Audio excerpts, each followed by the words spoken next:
di karakteristik tanaman orang tersebut gitu sedayana oke mungkin upami aya dina tutulisan nama mungkin dinas-dinas oke tos menguasai masalah karakteristik tanaman orang iya mudah-mudahan orang oke sami-saminya sesarengan ngagali ilmuna apa kepala dinas mudah-mudahan tiasa berhasil sesuai sareng harapan kita mungkin dina judul tadi Dulu dibuang, kini disayang. Ya. Iya pengalaman saya gitu karena saya waktu 2007 diklat di Balai Diklat Madiun 1 minggu masalah budidaya tanaman porang. Ternyata saya mengembangkan ke daerah Majalengka khususnya gitu, yaitu mencari tanaman porang di hutan. Ternyata memang banyak di Majalengka itu di daerah Raja Galuh bahkan abi sampai ke Ciawi Tali ka dia ke Garut ke Gunung Haruman sampai ke Kuningan ke daerah Cibinbin, daerah Linggarjati, daerah Ciniru gitu sampai ke Saminggu di Gunung Salak Sukabumi abdi di dinya gitu waktu kapal terbang jatuh di gunung Salak itu gitu. Ternyata memang potensi Jawa Barat untuk dikembangkan gitu, apalagi Ciklet gitu, terus di Yoge gitu, ke Harita gitu. Ternyata ayeuna bandar-bandar seperti jamur musim hujan gitu. Memang harapan abdi di awal di 2007 itu seperti itu. Kenapa ini porang sekarang dulu dibuang sekarang disayang? Itu pengalaman saya. Saya bahkan dicaci maki oge gitu Pak. Ini sebagai bahkan saya 2008 jadi bandar porang. Wah ini mah bandar pameakan katanya gitu. Bahkan disebutnya juga ya bandar keplek gitu. Gambar keplek itu gambar bandar anu pang teu eling-eling na cek abdi gitu. Mudah-mudahan, ieu mah mudah-mudahan ya. Ayeuna ku petani-petani anu ayeuna ulah sampai ke alaman gitu. Lantaran di 2007 abdi sampai ke 2016 abdi masih ke dicaci maki ku masyarakat. Ieu mah jelema teh gelota tak eling enggak. Kadang-kadang gitu pas pengalaman anu tos 3 bulan mah seperti Pak Insan mungkin atau Pak Haji ini ya atau Pak Jainal lah mungkin yang udah pengalaman di sini gitu mudah-mudahan petani-petani kita yang kedepannya tidak akan terulang karena ya harganya itu udah wow gitu 2 tahun ke ini udah betul-betul harganya sangat tinggi gitu bahkan tahun kemarin mungkin nyampe ke 13.000 mentah gitu.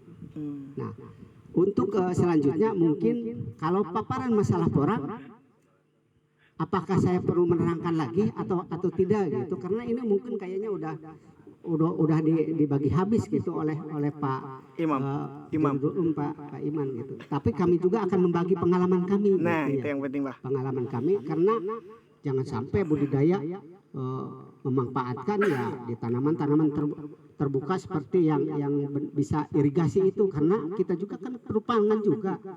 Yang diharapkan kami ya mungkin seperti yang tidak manfaat dulu lah gitu. Jangan yang terbuka gitu seperti begini kan cocok juga untuk tanaman porang gitu.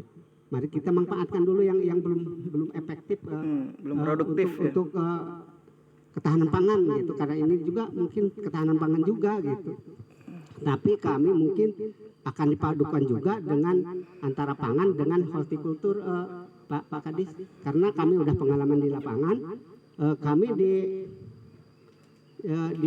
di lapangan gitu udah nanam tanaman porang sama tanaman California.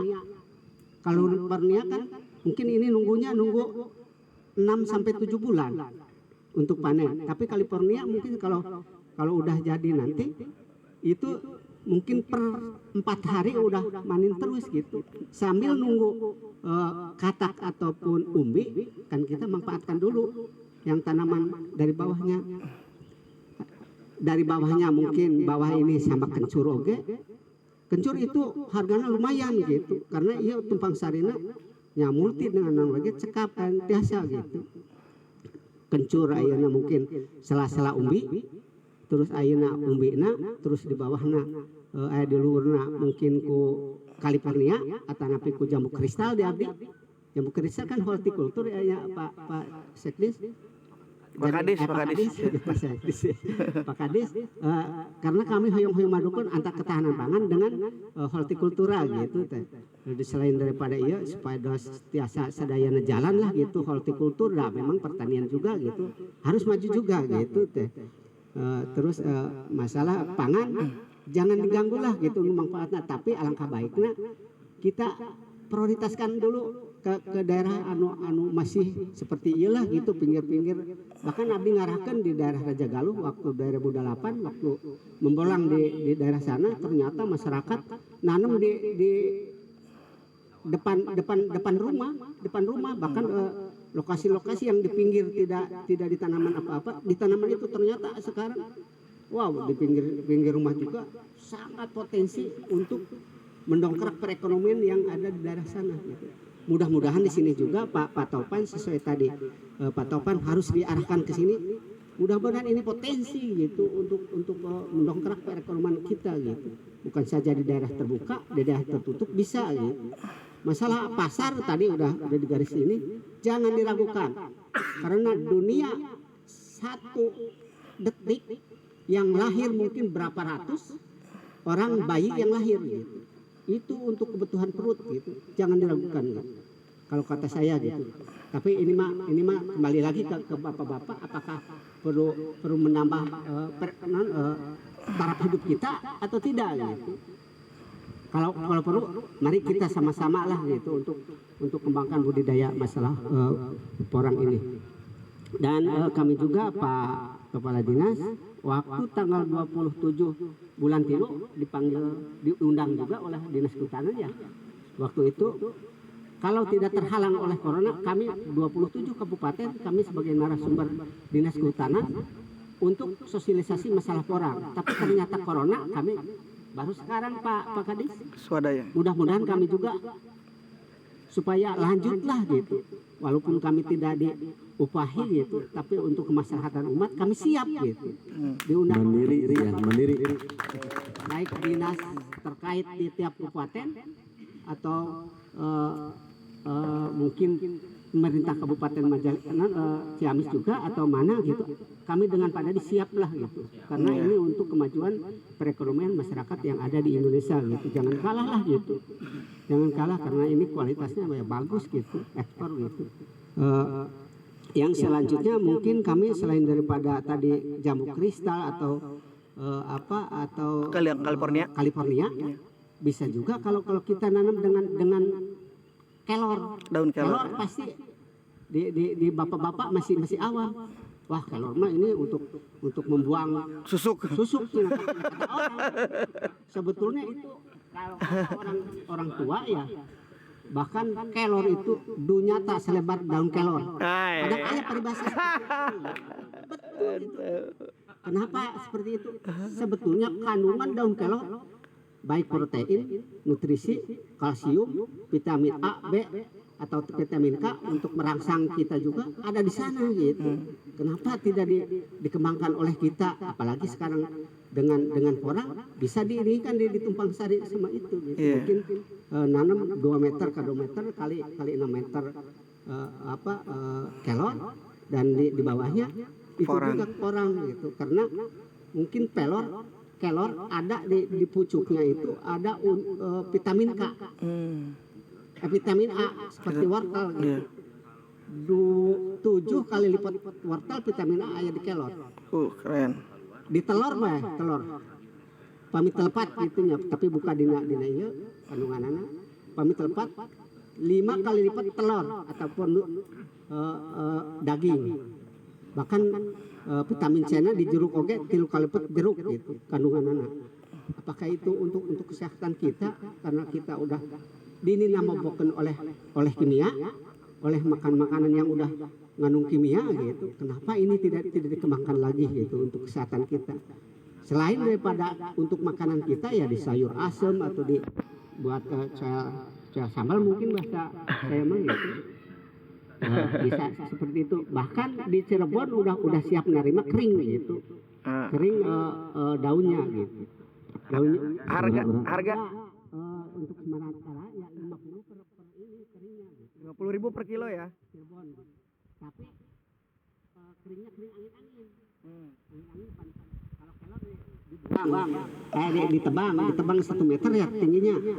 Mungkin nanti ditumpukan bisa merolok mungkin nanti dia kan gak panagan gitu di 5 cm gitu supaya ulah kena sinar soalnya nutrisinya pasti harilang gitu. Nah begitu langsung kayak terus kering sesuai kebutuhan pasar baru kita dikarungkan karung gitu. Atau plastik ya? nambah perekonomian khususnya yang ada di daerah Ciamis gitu. Galurna saya kan kang batu ali di gitu. Galur Ah. soalnya masalah kelor pas dinobatkan oge nya kelor sebagai kesehatan ajaib dunia kata WHO itu. Bukalah dina Google gitu pami kabeh teu percanten yakin buka supaya ayat bukti gitu ya. Mbah Google. Selain daripada itu kami juga udah ditumpang sari sama mau akan ditumpang sari, bahkan kemarin saya ngolah tanahnya juga oleh Beko gitu ya 3 hari. Tadinya tidak ini untuk memeres lahan, tapi ternyata wah ini manfaat kalau ditumpang sari dengan talas Pratama. Talas Pratama itu sampai 8.000 per kilo gitu. Talas Pratama ya, Pak ya? Talas Pratama. Talas Pratama betul. Kenapa ini di sini tidak bisa mengembangkan tumpang sari double sama talas Pratama gitu. Ini alangkah baiknya kita, apalagi petani-petani yang canggih-canggih seperti ini mah, saya kira pasti akan ikutilah gitu. Betul. Kendalanya di petani kita itu pasar, seringkali pasar gitu ya. Iya. Masalah pasar baik orang atau kelor ataupun talas Pratama itu tidak akan diragukan. Bahkan ada ini juga Mbah Yayat udah menginstruksikan Mbah Yayat bahkan daun talas yang talas sente itu 50.000 per kilo. Sente gitu, talas sente gitu. Padahal ini lebih ya banyak. Kenapa tidak Paling gurame, karena gurame paling. Dimanfaatkan bahkan sente gitu. Nah, eta lah Indonesia teh geuningan. Manfaat gitu. Bahkan 50.000 per itu gitu. Daunnya itu Pak. Daunnya, tapi dirajang atau diiris. Bisa jadi itu. Tapi mudah-mudahan pasar kami juga akan komunikasi kalau udah ada. Kalau sekarang mah ya, Naon bade dijualnya, Pak? Apa dulu gitu. semangat dulu gitu. Semangat dulu. Jadi artinya pangitan pamo bahwa bapak anu gaduh ayeuna tangkal naon ulah kudu mika tebang heula kan gitu nya. Iya. Contoh mungkin anu tahu kumaha Pak Momo cau. Makanya kenapa kami selalu tergebu-gebu oleh ke masyarakat untuk budidaya masalah porang supaya mengantisipasi pepohonan yang ada di lingkungan kita itu manfaat untuk oksigen. Kalau beli kita per tabung berapa oksigen? Tapi kalau kita tanam di bawahnya tidak akan nebang pohon. Untuk sekolah, untuk kuliah. Ini mah sebagai catatan ya Pak. Iya. Tapi mudah-mudahan seperti itu karena itu ya mungkin membantu kita untuk pernapasan kita gitu. Harus dilestarikan hutannya gitu. Lestarikan gitu untuk kesehatan kita gitu. Masalah ini di bawah kan bisa juga di tanaman itu, tapi keuntungan lumayan gitu. Tapi kami mudah-mudahan ke Pak Jainal yang betul di sini, mudah-mudahan kita sama-sama belajar gitu. Jangan sampai kami kata Pak Dadima sebagai gurunya gitu. Guru itu dari pengalaman orang itu gitu. Kita gali oleh semua. Bagaimana karakteristik orang itu ikuti gitu. Mau sekarang dipupuk atau mau tidak juga. Kenapa yang tidak saya mendapat 15 kilo di hutan itu tidak dipupuk. Penyakit ada enggak? Tidak ada. Tapi setelah nanti dibudidayakan, ini mah penyakit ini penyakit ini karena mungkin pengaruh dari obat-obat Kimia. Makanya jangan. Rupanya untuk sementara saya mungkin udah siang ya Pak Kadis, minta maaf bahkan kelantangan saya mungkin seperti ini. Kita sama-sama lah belajar gitu. Barangkali ada kesalahan, minta maaf yang sebesar-besarnya dan akhirul kalam billahi taufiq wal hidayah. Wassalamualaikum warahmatullahi wabarakatuh. Waalaikumsalam.